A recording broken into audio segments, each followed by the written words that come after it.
Բարի վերադարձ առաջին ծրագիր, շարունակում ենք մեր եթերը և տեղափոխվում ենք Թատեր աշխարհ։ Եվ այսպես ապրիլի 16-ին Գյումրու դրամատիկական թատրոնում պրեմիերա է։ Կոստյումով տղամարդիկ, այսպես է կոչվում նոր ներկայացումը, բեմադրությունը և երաժշտական ձևավորումը Մերի Մարգարյանի։ Ներկայացումը պատմում է Մեքսիկայի աղքատ թաղամասում ծնված 6 երիտասարդների մասին, ովքեր վստահ էին, որ եթե ավելի լավ հագնված լինեին, եթե ունենային միայն մեկ հրաշալի ամառային կոստյում, ապա իրենց առաջ կբացվեին շատ հնարավորություններ։ Տեսնենք իրականում այսպես է, թե ոչ մեր հյուրերի հետ։ Եվ այսպես տաղավարում ինձ հյուր են Գյումրու դրամատիկական թատրոնի դերասաններ Արսեն Սաղաթելյանը եւ Ժորա Գրիգորյանը։ Բարի լույս։ Բարի լույս, բարև։ Ինչպե՞ս եք։ Լավ, շնորհակալություն, լավ, որովհետեւ մեր աշխատանքային օրվա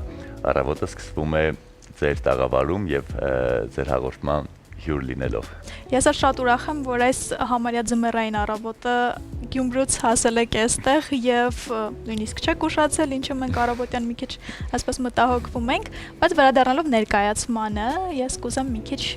պատմեք ներկայացման մասին եւ պատասխանեք այն հարցին, թե ինչու հենց այս ստեղծագործությունը ընտրվեց։ Նախ մինչև ներկայացման անդրադառնալը կուզենամ կարճ հակիրճ նշել, որ Գյումրու դրամատիկական թատրոնի մոտ բուրըն աշխատանքային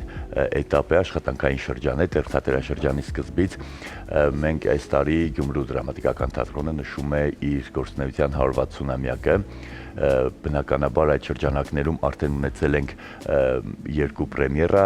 նշված ներկայացումը, որի մասին հիմա խոսելու ենք, երրորդ պրեմիերան է լինելու, չհաշված մենք ունենալու ենք թատերական միջազգային բավական մեծ փառատոն, որը երրորդ անգամ է տեղի ունենալու Գյումրիում, բայց այս անգամ 160-ամյակի շրջանակներում եւս մեկ մեծ շատ մասշտաբային պրեմիերա ենք ունենալու, բայց թույլ տվեք փակագծերը չբացել։ Ինչ վերաբերվում է ներկայացմանը, Գյումրու դրամատիկական թատրոնը վերջին մի քանի տարիներին որդեգրել է հետևյալ սկզբունքը, որ ոչ միայն տեղի ռեժիսորները պետք է բեմադրեն, այլ Հայաստանի լավագույն ստեղծագործող եւ ռեժիսորները եւ դերասանները միշտ հրավիրվում են Գյումրու դրամատիկական թատրոն ստեղծագործելու իրենց շնորհքը եւ տաղանդը այսպես ցուցադրելու նաեւ մեր թատրոնում, այսինքն թատրոնի դռները բաց են բոլոր շնորհալի եւ տաղանդավոր մարդկանց համար, գոնե հանրապետության մասշտաբով։ Եվ Կոստյումով տղամարդիկ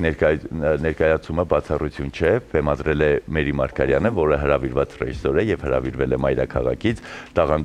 շատ տաղանդավոր ռեժիսոր, որի հետ շատ մեծ հաճույքով ու սիրով աշխատել ենք։ Թե ինչու այդ ստեղծագործությունը, կարծում եմ այդ հարցին ավելի լավ կպատասխաներ Մերին Մարգարյան, եթե այստեղ լիներ, հեղինակը Ռեյ Բրեդբերի, վերնագիրը, պատմվածքի վերնագիրը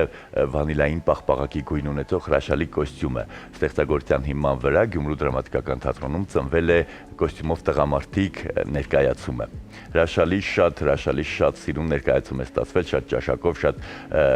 գեղագիտություն ու թատերական շատ նուրբ էլեմենտներ պարունակող ներկայացում։ Քանի որ ամերիկացի այս ֆենթեզի ժանրի գրողի ստեղծագործությունները ինձ ծանոթ են, թեպետ այս մեկը ծանոթ չի, ես վստահ եմ, որ իսկապես շատ հետաքրքիր սյուժե ունի եւ Գյումրու դրամատիկական թատրոնն էլ փայլում է իր դերասաններով, այնպես որ վստահ եմ հրաշալի պրեմիերա է լինելու ապրիլի 16-ին, բայց կուզեմ կերպարների մասին մի փոքր ինձ պատմեք։ Կերպարների մասին ուրեմն 6 տղամարդիկ են, այսինքն միջին տարիքի տղամարդիկ են 6, որոնք իսկապես կարծում են, որ իրենք ապրում են մի հատ, այսպես ասած, շատ վատ պայմաններում եւ իրենց համար նույնիսկ երազելը արդեն իսկ չափազանցություն է այս կյանքի համար, բայց ինչպես որ Մարգարյան Մերին պիեսի է վերածել գործը ու իր բեմադրավոճով մեզ հակառակն է ապացուցում դրի, որ այսինքն կարելի է երազել, կարելի է գնալ ամեն ինչի հետևից ու ի վերջո չի հաղթելու հենց նյութականը։ Ու չեմ ուզում ավելի մեծ փակագծեր բացել, այսինքն պրեմիերայի հենց այդ հիմքը ուզում եմ մնա անակնկալ, որպեսզի գան, նայեն ու չիմանան այսինքն ինչ են նայելու։ Շատ հետաքրքիր կերպարներ են, իրականում մեքսիկացի տղամարդիկ են, շատ վառ ընդգծված անհատականություններ են, այսինքն իներտ ոչ մեկ չկա, այսինքն ով ինչ բնավորության գիծ ունի, շատ վառ է արտահայտված, շատ սուր կերպարներ են, շատ հետաքրքիր ժանրով վեստերն, կոմեդիա։ Կերպարներից բացի մնացած բոլոր անձինք, ովքեր էլի համալրում են ներկայացումը, բեմադրությունը, իրենք նույնպես կոնկրետ մեկ կերպար չէ, այսինքն ունենք դերակատար, որը փորձում է միանգամից ներկայացման մեջ ու խաղում է մի քանի կերպար։ շատ հրաշալի ստացված գործ է, կերպարները բոլորը դուր են գալիս։ Ինձ սուբյեկտիվ իմ կարծիքը ասեմ, վստահ եմ հանդիսատեսին նույնպես դուր կգա։ Բայց կոնկրետ ձեր կերպարը հեսա կանդրադառնանք, բայց կոնկրետ ձեր կերպարի հետ ինչ որ ընդհանրություններ ունեք։ Կերպարից հետ ընդհանրություն մենակ արվեստի ոլորտն է, այսինքն իմ կերպարը, որը մարմնավորում եմ, Մանուլո է իր անունը, էլի արվեստագետ է ներկայացման մեջ ու ինչպես ասեմ, այսինքն կոստյումը իրեն թույլ է տալիս արտահայտվելու որպես հենց արվեստագետ, այսինքն այն կոմպլեքսները, որը ինքը ուներ, օրինակի համար վատ հագու կապի պատճառով, վատ տեղ ապրելու պատճառով, այսինքն չկարողանալով հանրության մեջ դրսևորվել, կոստյումը իրեն թույլ է տալիս արդեն այդ ամեն ինչը հաղթահարել ու դրսևորվել, բայց ի վերջո իմ կերպարը եւս հասկանում է, որ դա չէր այլի ամենակարևորը, այսինքն կոստյումը չէր, որ պետք է մեզ գեղեցկացնել, այսպեսի արտահայտություն ունենք։ Կարևորը վերջում հասկանում է կերպարը։ Ընկերներ են կերպարները։ Այո։ Տեսեք, իրականում նախ կուզենամ նշել, որ ներկայացման մեջ հիմնականում զբաղված է թատրոնի երիտասարդ սերունդը եւ ոչ միայն թատրոնում արդեն աշխատող, ստեղծագործող երիտասարդները, նաեւ վերջի մի քանի տարիների ընթացքում խոսքի սկզբում նշեցի, որ թատրոնի դռները միշտ բաց են ստեղծագործող շնորհալի տաղանդավոր մարդկանց համար։ Դա վերաբերվում է նաև Գյումրու թատերական ինստիտուտի ուսանողներին։ Բոլոր այն ուսանողները, ովքեր ունեն պոտենցիալ, ովքեր ունեն շնորհք, գրեթե օրինաչափություն է դարձել թատրոնի գեղարվեստական ղեկավար Լյուդվիգ Հարությունյանի համար, որ անպայման պետք է ամեն գնով փորձի տվյալ երիտասարդներին կապել թատրոնին։ Հետագայում այդ երիտասարդը ինքը կորոշի, կցանկանա ստեղծագործել, կցանկանա շարունակել մասնագիտության մեջ լինել թե ոչ, բայց անպայման պարոն Հարությունյանը իր հնարավորությունը տալիս է տվյալ ուսանողին, ով թատերական ինստիտուտում ուսանելու տարիներին ցույց է տալիս, որ կան որակներ, կա շնորհք։ Ինչու խոսքս այդտեղից սկսեցի, որովհետև ներկայացման մեջ կա գլխավոր դերակատարներից մեկը, հենց երկրորդ, Կարլենը երրորդ կուրսի ուսանող է, ունենք ներկայացման մեջ զբաղված երիտասարդներ, ովքեր գրեթե նոր են ավարտել ինստիտուտը։ Իսկ ինչ վերաբերում է ներկայացման հիմնական իրադարձությունները կատարվում են այդ 6 տղաների շուրջ։ 6 տղաներից մի քանիսը, եթե չեմ սխալվում, 5-ը ընկերներ են եւ 5-ով ման են գալիս մեկի, ով վերջնական այդ գումարը կտրամադրի եւ իրենք կունենան այն գումարը, ինչը պետք է վճարեն կոստյումը ձեռք բերելու համար։ Միայն մեկի հետ են, այսինքն նոր ծանոթանում, մնացած 5-ը հիմնականում ընկերներ են։ Իսկ ինչ վերաբերում է իմ կերպարին, ես ներկայացման մեջ հանդես եմ գալիս որպես հեղինակ հորինող, այսինքն բեմում հանդիսատեսի աչքի առաջ ես ինքս հորինում եմ այն պատմությունը, որը մոտավորապես ժամ 20-25 րոպե հանդիսատեսը դիտելու է ներկայացման ընթացքում։ Այսինքն դուք տեսնելու եք գործողություններ, ներկայացման սյուժեն, սկիզբը, զարգացումը, ավարտը եւ դրա հետ զուգահեռ եւս մեկ առանձին ներկայացում ռեժիսորը փորձել է կառուցել հենց հեղինակի միջոցով, որ առանձին բոլոր կերպարներից անկախ հորինում է հենց կարելի ասել ներկայացումը։ Եվ քանի որ նշեցիք, որ կան նոր երիտասարդներ, ովքեր ներգրաված են ներկայացման մեջ, ինչ հետաքրքիր է համագործակցությունը եւ իրար մեջ եւ նոր երիտասարդների հետ ինչպես է ստացվում։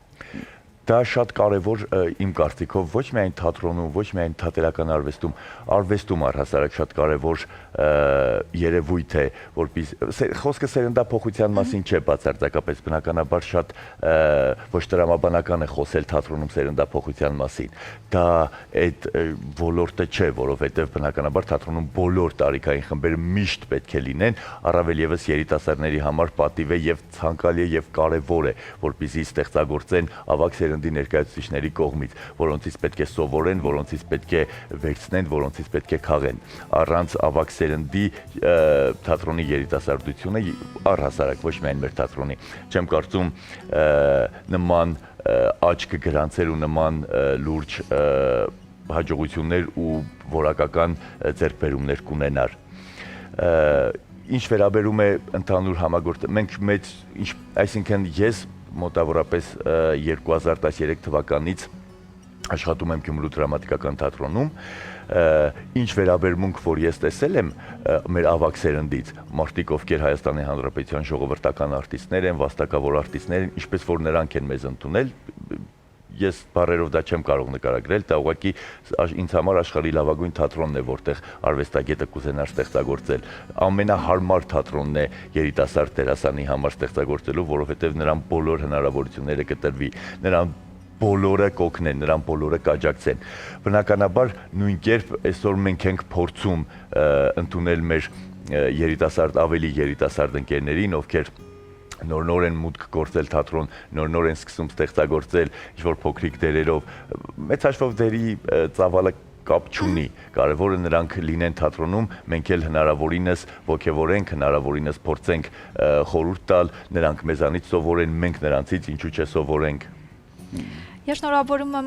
թատրոնին նախ 160-ամյակի առթիվ եւ մաղթում եմ մեծ հաջողություններ ձեզ պրեմիերային։ Ուզում եմ մեր գործընկերոջ Իջևանի գինու գործարանի կողմից սափոր գինին, կարմիր գինին ձեզ նվիրել, որպեսզի պրեմիերայից հետո բացեք եւ նշեք։ Անպայման սա պրեմիերայից հետո կբացենք։ Եվ բրազիլական Տրամոնտինա բրենդի կողմից խոհանոցային պարագա, որը կթեթևացնի հոգսը խոհանոցում եւ դանակները շատ յուրահատուկ են, որովհետեւ հակաբակտերիալ ծածկույթ ունեն եւ թունավոր բակտերիաներ չեն վերցնում իրենց վրա։ Շատ շնորհակալություն, մեր թատրոնում ունենք այդպիսի հատված, խոհանոց, որտեղ մենք ինքներս երբեմն պատրաստում ենք։ Հրաշալի հատված է։ Այո, սա անպայման իր ուրույն տեղը կգտնի թատրոնի այդ հատվածում։ Ձեզ մեծ հաջողություններ եւ թող այսքան բուրըն ստեղծագործական լինի միշտ ձեր կյանքը եւ միշտ դրամատիկական թատրոնը, Գյումրու դրամատիկական թատրոնը ծաղկի ու բարգավաճի։ Շնորհակալություն։ Շնորհակալություն շատ։ Կլինի կարճատև դադար մեր եթերում, որից հետո կվերադառնանք ու կշարունակենք։